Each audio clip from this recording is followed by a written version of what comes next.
ആ ചോരകനിയുന്ന ദൃശ്യങ്ങൾ നിസ്സഹായനായ ഒരു പാവം വിദ്യാർത്ഥിയുടെ വേദനിക്കുന്ന വിലാപങ്ങൾ വ്യക്തതയോടെ പ്രിയപ്പെട്ട പ്രേക്ഷകരെ കാണിക്കാനും കേൾപ്പിക്കാത്തതും കഴിയാത്തതും മനക്കെട്ടിയില്ലാത്തവർ ആ വിഷ്വൽ കണ്ടാൽ ചിലപ്പോൾ വിഷാദ രോഗത്തിന് അടിപ്പെടും, ചിലപ്പോൾ ഹൃദയസ്തംഭനം ഉണ്ടാകും. അതുകൊണ്ടാണ് ഒന്നാം വർഷ വിദ്യാർത്ഥിയെ ഷർട്ടൂരി അർദ്ധനഗ്നനാക്കി കയ്യും കാലും കട്ടിലിൽ കെട്ടിയിട്ടാണ് സീനിയർ തമ്മാടികളുടെ വക നരമേധം കൊല്ലാക്കൊല.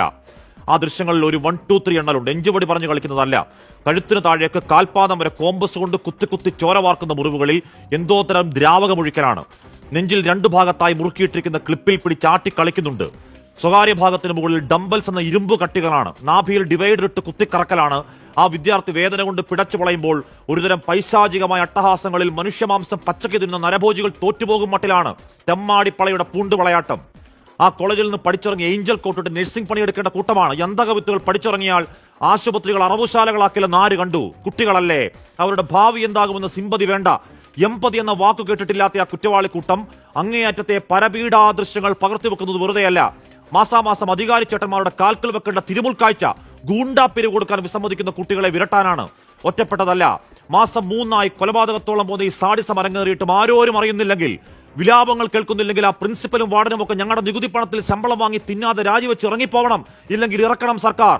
കോട്ടയം കോളേജിലെ പ്രിൻസിപ്പൽ പറയലാണ്, ഒന്നും അറിഞ്ഞില്ല, വിദ്യാർത്ഥികളാരും പരാതി പറഞ്ഞിരുന്നില്ല. ആ പ്രതിപ്പട്ടികയിലേക്ക് നോക്കണം മാഡം. അതിൽ 2ാം പ്രതി ഒരുത്തനുണ്ട്, പേര് രാഹുൽ രാജ്.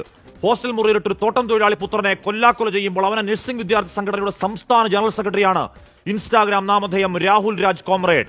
കേൾക്കുന്ന ആരോപണങ്ങൾ ശരിയാണെങ്കിൽ ആ രാഷ്ട്രീയ സംഘടനാ തിന്നബലത്തിൽ ഒരുത്തനൊരു കൂട്ടം കയറി മേയുമ്പോൾ പരാതി പറഞ്ഞിട്ട് കൊന്ന് കഴിക്കോലിൽ കെട്ടിത്തൂക്കിയാൽ ആർക്കുമില്ല, അവന്റെ വീട്ടുകാർക്കാണ് നഷ്ടം. ഈ ന്യായം പറയുന്ന പ്രിൻസിപ്പൽ പറയുമോ സമാധാനം?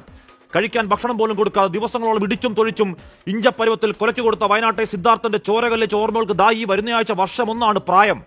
ഒരു വിദ്യാർത്ഥി 9ാം ക്ലാസ്സുകാരൻ മനസ്സുമെടുത്ത് ജീവനൊടുക്കിയതിന്റെ തുടർച്ചയിൽ അശ്ലീലവാക്കും വംശീയതയും പറഞ്ഞ് വാട്സാപ്പ് ഗ്രൂപ്പിൽ ആനന്ദിക്കുന്ന സ്കൂൾ വിദ്യാർത്ഥികളെ അവരെ കണ്ടതാണ് കേരളം. ഈ ജൻസി തലച്ചോറിൽ ആർത്തുപൊളയ്ക്കുന്ന മയക്കുമരുന്ന് പുഴുക്കളുടെ ആവേശത്തിൽ സ്വന്തം അച്ഛന്റെയും അമ്മയുടെയും കഴുത്തറക്കുമ്പോൾ കൈവിറയ്ക്കാത്ത ജൂനിയർ വിദ്യാർത്ഥിയുടെ പുക്കളിൽ ഡിവൈഡർ ഇട്ട് കുത്തിക്കറക്കി അട്ടഹസിക്കുന്ന ഈ സമാന്തര ലോക അരാജക വൈകൃത പേപ്പട്ടികളെ ചങ്ങലക്കിടാൻ നമുക്കൊരു നയമുണ്ടോ? ഇവിടെ ഒരു സർക്കാരുണ്ടോ?